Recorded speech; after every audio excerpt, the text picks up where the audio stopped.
Good afternoon po and happy Sabat pa rin po sa lahat. Welcome po sa atin pong Daily Evening Devotional at patuloy po tayo nag-aaral sa atin pong devotional book na Conflict and Courage. At ang manguna po sa ating pag-aaral ay si Brother Aldrin Menjola.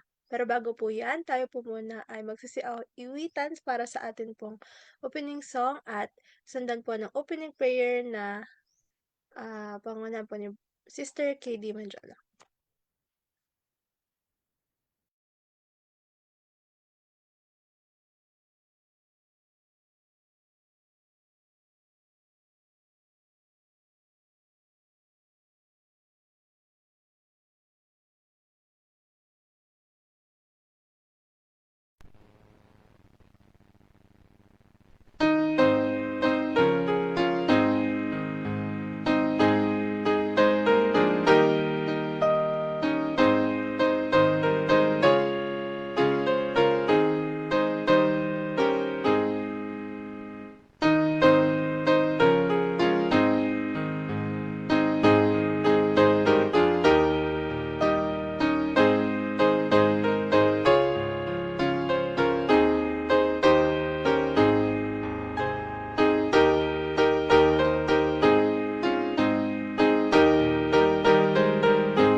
Let's pray. Our Father in heaven, thank you for the wonderful day that you've given unto us and for guiding us throughout the whole day as we had our Sabbath. And thank you for also gathering us this evening as you have our daily evening devotional. Father, we ask you to please be with us as we have this devotional. Give us knowledge and understanding from above and guidance as well by your Holy Spirit so we may understand what the speaker is going to say and the lessons and the message that they're going to we ask you to please protect us from any possible harms and dangers and love us as well for not with us. Please don't sick touch them with thy healing hands and please forgive our sins that we've committed against thee and thank you for always hearing and answering our prayers. In Jesus' name we pray. Amen. Amen.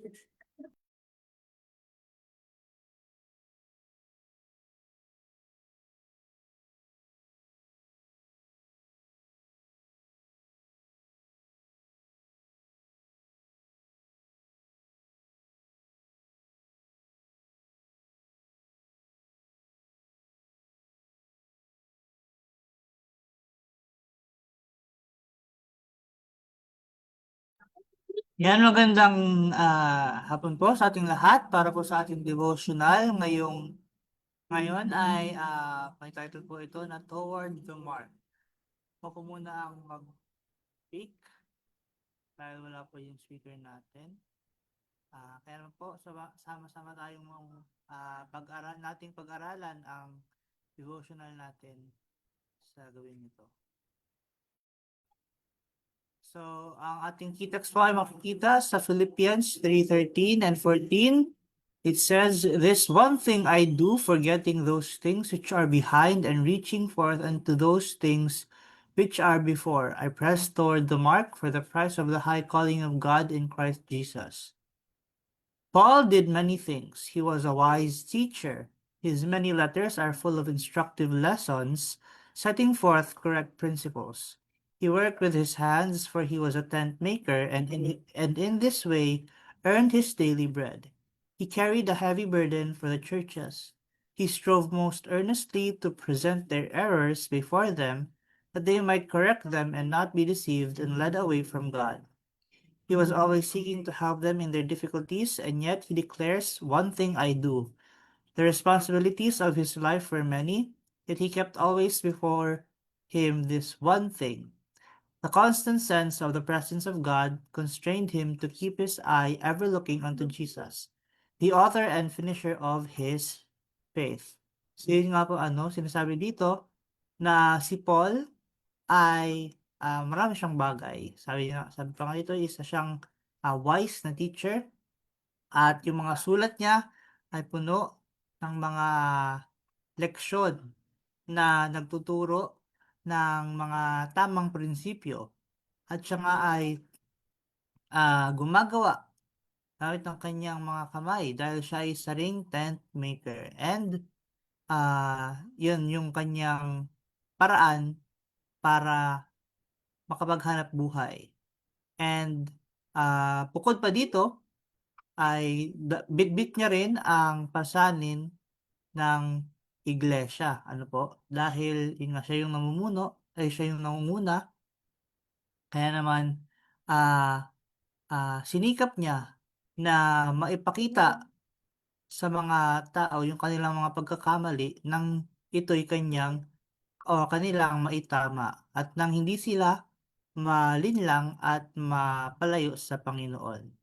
And kaya naman dahil nga marami siyang mga responsibilidad, lagi siyang humihingi ng tulong. Yung nais niyang lagi makatulong sa kanilang ah, mga pinagdadaanan. And ngunit yun nga sinasabi niya dito na isang bagay daw ang kanyang ginagawa.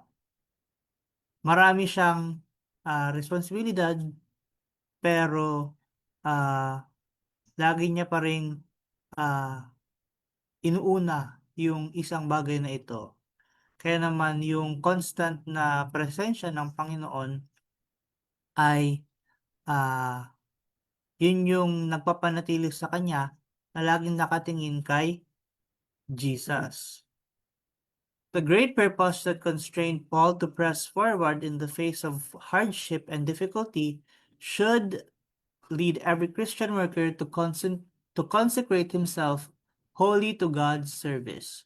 Worldly attractions will be presented to draw his attention from the Savior, but he is to press on toward the goal, showing to the world, to angels, and to men that the hope of seeing the face of God is worth all the effort and sacrifice that the attainment of this hope demands.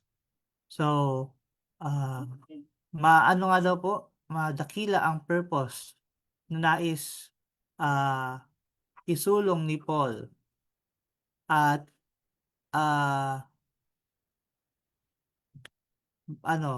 kabila ng lahat ng kahirapan at pagsubok na kanilang kakaharapin, ay kailangan niya pa ring pamunuan or pangunahan yung bawat Kristiyano na ipabanal yung kanilang mga sarili para sa gawain ng Panginoon. Yung mga makamundong attractions ay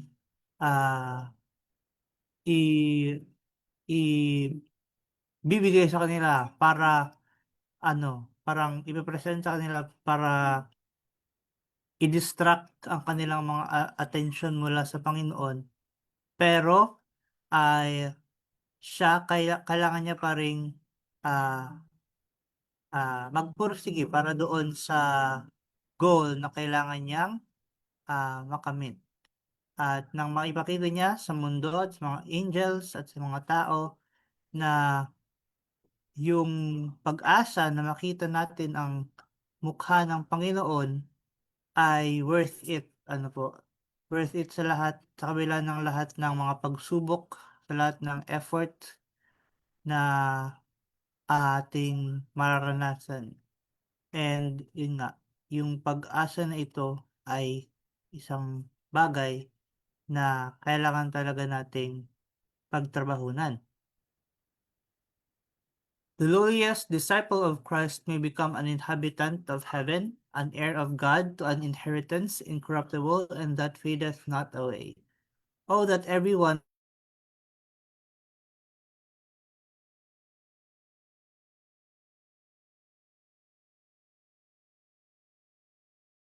without end.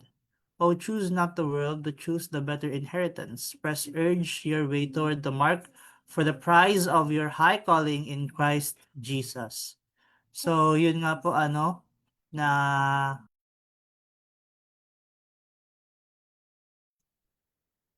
makikita natin dito na kahit yung mga pinakamababa na disipulo ni Kristo ay maaring maging ah, maaring manahan sa langit, maging heir ng Panginoon at makakatanggap ng inheritance na incorruptible na hindi nawawala. Kaya naman, sabi dito, sana ay ang bawat isa sa atin ay piliin ang makatanggap o matanggap ang heavenly gift na ito at maging isang heir ng Panginoon na at secure natin yung ating title na hindi ito kayang ah, kunin sa atin ng kaaway.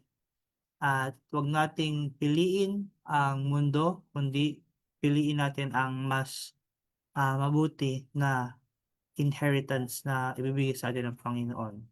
And yun nga po, tayo ay patuloy lang na sumulong sa tungo sa mark, sa marka, sa premyo ng na na tinawag sa atin ng Panginoon.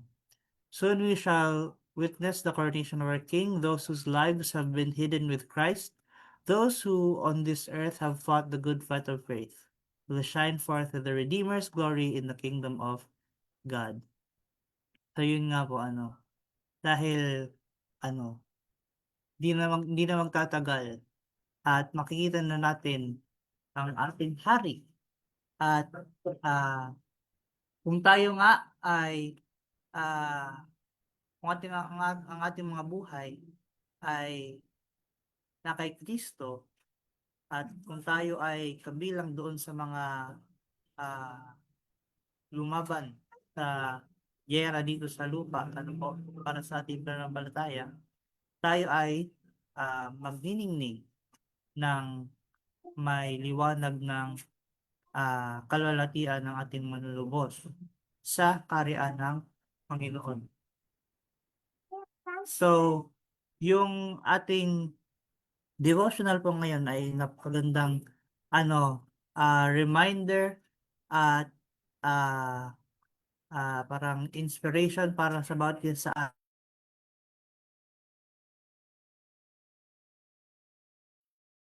So, yun nga po na kung tayo man ay nahihirapan na dito sa ating buhay sa lupa, wag tayong panghinaan ng loob, dahil gaya nga ng nabasa natin, di ba? Ang lahat ng paghihirap at pagsubok natin dito sa lupa ay magiging worth it sa huli kapag tayo ay kabilang na nga doon sa langit na bayan kasama ang ating Panginoon po. And yun nga, dahil ganun naman talaga ang buhay, hindi madali. And kailangan talaga nating dumaan sa mga pagsubok, sa mga paghihirap at yun nga yung magsisilbing parang test natin kung tayo ay mga karapat-dapat ba. Pero yun nga, hindi tayo nag-iisa dahil meron tayong Panginoon na katuwang natin sa bawat hamon na ating mga kaharap. And gaya nga ng gawain ni Paul noon na siya ay siya yung tagapagpa-remind, tagapag-correct doon sa mga tao sa panahon niya, ay gano'n din ang kanyang ginagawa sa atin ngayon na pinapaalalahanan niya ang bawat isa sa atin sa mga bagay na kailangan nating gawin, na kailangan nating we should keep on pressing toward the mark, na huwag tayong panghinaan ng loob at magpatuloy lang tayo sa ating paglalakbay. Ano po? So, yun, 'di ba? Kung si Paul kaya niyang ah, hindi rin naman naging madali yung kanyang buhay dito sa lupa, 'di ba? Meron din siyang kung tayo ay nabu-burden na dito sa lupa sa lahat ng responsibilidad na meron tayo, si Paul at yung iba pang mga disciples, meron din silang mga buhay at mga responsibilidad kailangan nilang gampanan. Hindi lang sa pang-araw-araw kundi pati sa iglesia. Pero yun nga, magawa nilang manatiling tapat dahil alam nga nila na ano, alam nila na sa huli magiging worth it lahat ng kanilang pagod at sakripisyo. And sana maging ganun din ang ah, ating pananaw. And sabi nga rin sa ating devotional, di ba? Lahat naman, ang bawat isa sa atin ay may kakayanan para or may pribilehiyo na makamit o makuha yung yung inheritance ng Panginoon, yung incorruptible inheritance ng Panginoon para sa atin. Pero yun nga, kailangan lang nating magpursige dito sa ating buhay ngayon para sa mas magandang buhay sa langit. So, wag tayong magpadala sa mga temptation dito sa lupa, sa mga distractions at panlilinlang ng kaaway dahil wag nating i-trade yung buhay, yung magiging buhay natin sa langit para dun sa panandaliang saya dito sa lupa. So yun po ang ating devotional. Ang bawat isa sa atin ay may natutunan at ang bawat isa sa atin ay ng ating Panginoon sa gabi nito. Maraming salamat po sa pakikinig.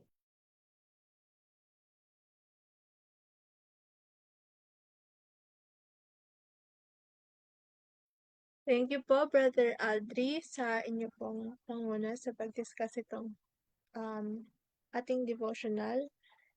At ito po ay tungkol kay Paul na si Paul po napakasigasig niya po na worker ng time na yon dahil siya nga po ay parang nangangalaga sa church, nagtatrabaho to sustain himself and para din po sa mga nangangailangan.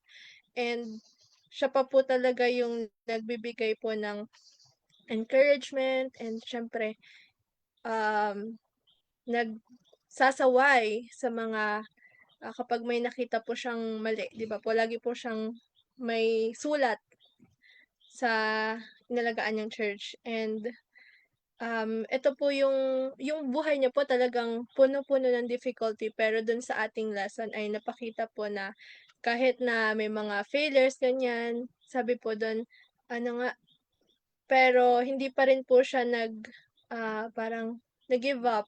Meron po siyang goal na and yun ay ang eternity, ang makita si Jesus. So, ganun din po nawa tayo sa atin pong daily na struggles and hindi po dapat natin makalimutan yung ating goal, which is yung eternal life with God. So, napaka-inspiring po ng kanyang life na nabasa at napakinggan natin with Brother Aldrin. So, kung meron po kayong karagdagan, ay meron pa po tayong oras. Pwede na po kayong mag-share sa atin pong Zoom.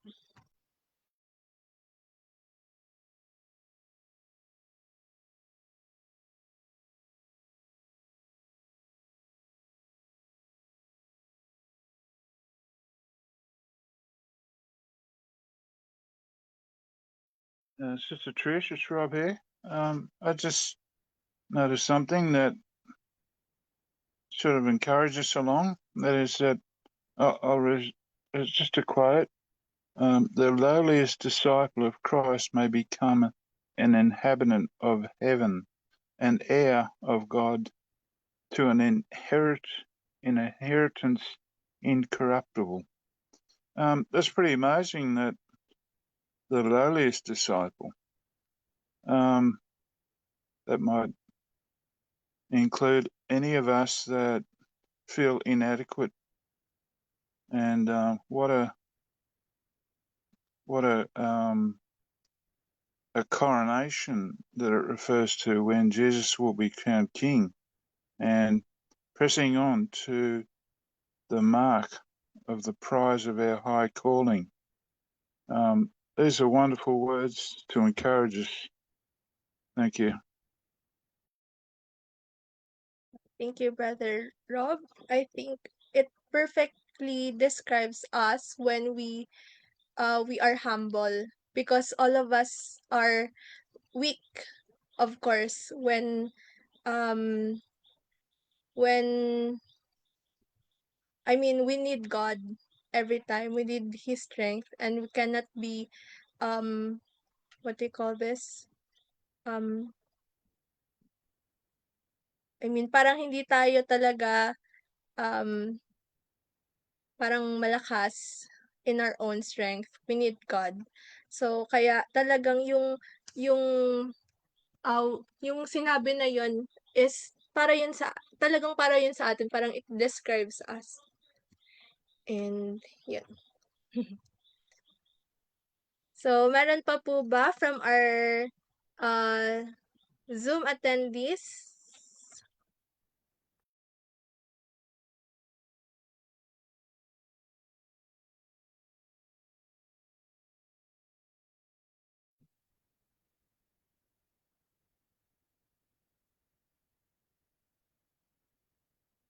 So kung wala na po, ay thank you po, Brother Aldri, dahil although di po siya yung assigned speaker natin, ay talagang nag-present na po siya na mag-speak, and also kay Sister KD and sa mga and Brother Rob for sharing your insight. Thank you po. So, tayo na po ay dadako sa ating pagtatapos. Awitin na po natin ang ating closing song at susundan po yan ng closing prayer ng ating pong speaker.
Let us pray. Our dear Heavenly Father, we'd like to thank you for the wonderful day that you have given us. Thank you for also for the wonderful message that we have received this evening. May we keep it in mind that we must choose heavenly riches rather than the earthly riches that this world offers, and that it is not worth it for us to give up our place in heaven just for temporary things in this world. We also ask for your guidance for our loved ones that are not with us, and also for those that are going to be departing, that are going to uh, that are going to travel, and please heal the sick, please touch with the healing hands, and please forgive us for the sins that we have done. Thank you for always hearing and answering our prayers. In Jesus' name we pray. Amen.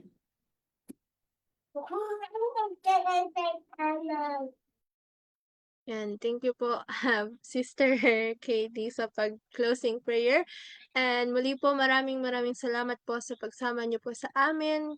Simula po kanina sa ating Sabbath School and hanggang sa pagtatapos po natin ng ating programa sa evening devotional. So, inanyayahan po namin kayo sa susunod na Sabbath to join us. 9 a.m. pong start nun.